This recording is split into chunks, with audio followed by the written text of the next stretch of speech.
Welcome back to Top Words. My name is Alicia, and today we're going to talk about 10 words and phrases for dating and romantic relationships. Let's go. Like. The first word is like, the verb like. We use like when we initially develop feelings for someone. So we can say like, I really like the girl in my class, or I really like the boy in my class, for example. So like is like the first feelings of like simple attraction, to like someone. This is a word that's used a lot by children, like junior high school or maybe high school aged kids. And you can also use it in adult relationships as well, like at those first stages of a relationship. Like, I really like you, for example. So using like can express something a little bit stronger, a little bit more romantic if you use it in that way. In a sentence, I really like him. Have a crush on.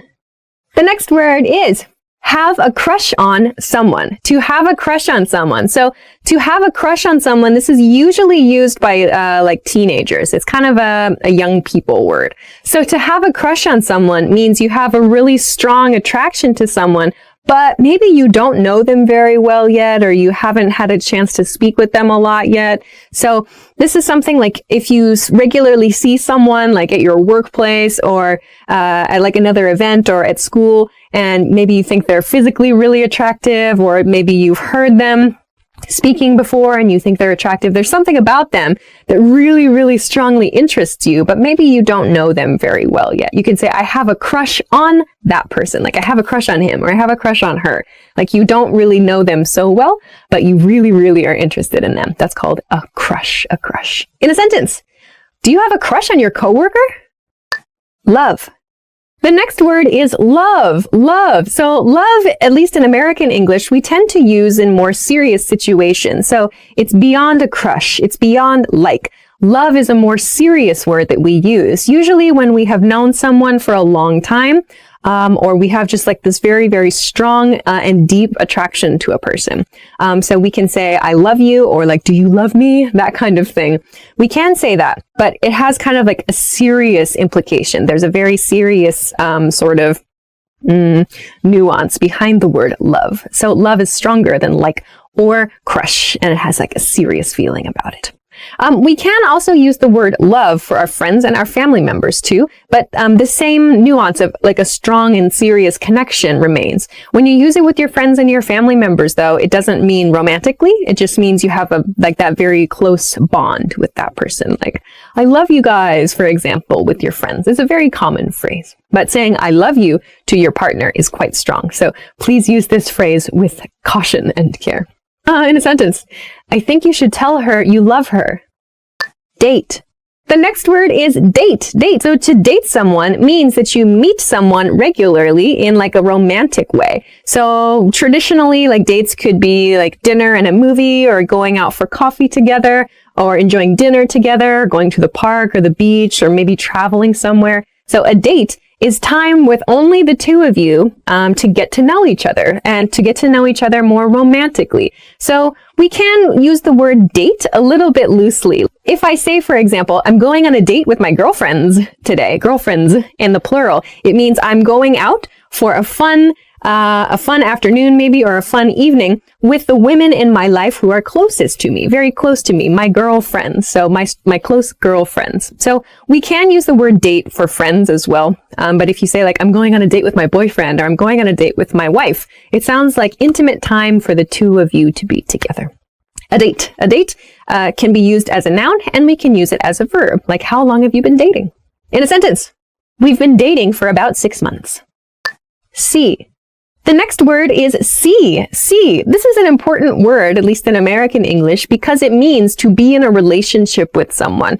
We use the word see in the same way that we use the word date. Like, I've been seeing this guy for 6 months, or are you seeing anyone? Or I'm thinking about seeing someone new. So see in this way means like to spend time with romantically, like going on dates with a person. So if you hear someone use see in this way about a person, it means like a romantic relationship with that person. In a sentence, are you seeing anyone?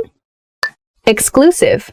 The next word is exclusive. Exclusive. So exclusive, depending on the relationship and depending on how you know that person, exclusive means you are only seeing that person. So perhaps when a relationship is not so serious, maybe at the beginning stages, maybe you or your partner perhaps might have, I don't know, someone else in their life that they're thinking of maybe dating seriously, or maybe there are a couple of other people that you might be thinking, I could see myself spending time with that person seriously. But again, every relationship is different. I don't know. But some people might use the word exclusive to mean I only want to see this person and I want this person to only see me. Like to be exclusive means like these two people only see each other. They are exclusive to each other, essentially. Some people have exclusive relationships. The opposite then of an exclusive relationship could be an open relationship. Some people agree to have an open relationship where their partners can see other people. I don't know. There are many people in the world. Break up. The next word is break up. Break up. To break up means to end a relationship. So we use break up before marriage. If a couple is just dating, they're just seeing each other and they decide to finish the relationship, they decide to stop seeing each other, we use the word break up to describe that. So like, I broke up with my boyfriend last night, or like, don't break up with me, or I think we should break up. These are all words, these are all expressions that we use with regard to ending a relationship. Ending a relationship is called breaking up. In a sentence, I think we should break up. Propose. The next word is propose, to propose. So to propose, if a relationship is continuing well and everything is great, presumably, or I don't know, for any number of reasons, the couple decides they would like to get married. We use the verb to propose, which is like a short way of saying to propose marriage. So to propose means like to set out an idea, to give someone an idea for something. So traditionally this comes from the man, like the man will propose to the woman in the relationship. Though I've heard of cases where women propose to men as well. So to propose means to suggest marriage to the other person, to propose. In a sentence, what do you think is the best way to propose? Cheat. Cheat. Cheat. So to cheat is a word we use. This is typically for like exclusive relationships, but to cheat means one partner or perhaps both partners see or date or spend time with another romantic partner when they are not supposed to. So if person A and person B are in an exclusive relationship and person B meets someone else romantically, that's called cheating. They are cheating. So it's typically considered a negative thing in most cultures. Cheating is typically bad. In a sentence, my roommate was cheating on her boyfriend. Marry.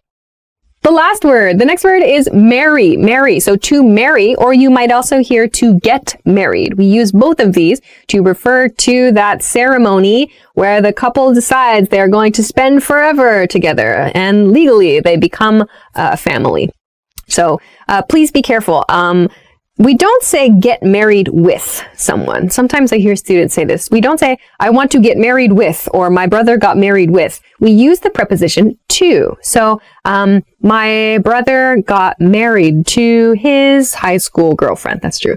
Or, what kind of person do you want to marry? I want to marry a kind person. So, please be careful. When you use the verb marry, just marry, no get married. Like I want to marry someone. I don't want to marry someone. We're probably going to follow the verb marry with a person or a kind of person.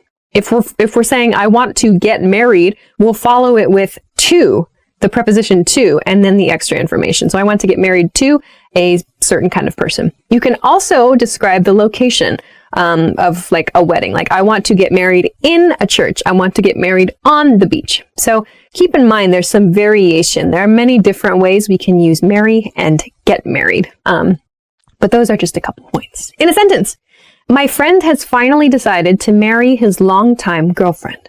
So those are 10 words for dating and romantic relationships. I hope that those were useful for you. If you have any expressions that you like to use, or maybe something that you have found useful when dating or in romantic relationships, or even in good friendly relationships, let us know in the comments. Thanks very much for watching this episode of Top Words, and I will see you again soon. Bye-bye. That was me as a fish, actually. That had nothing to do with dating and romance, actually. No, that was a fish. So exclusive. This is a relationship kind of, what is... Not setting, a type of relationship. Setting? Who am I? Am I a robot? This setting is for some relationships. Exclusive setting. What is that? Oh, that's on camera now. That was weird.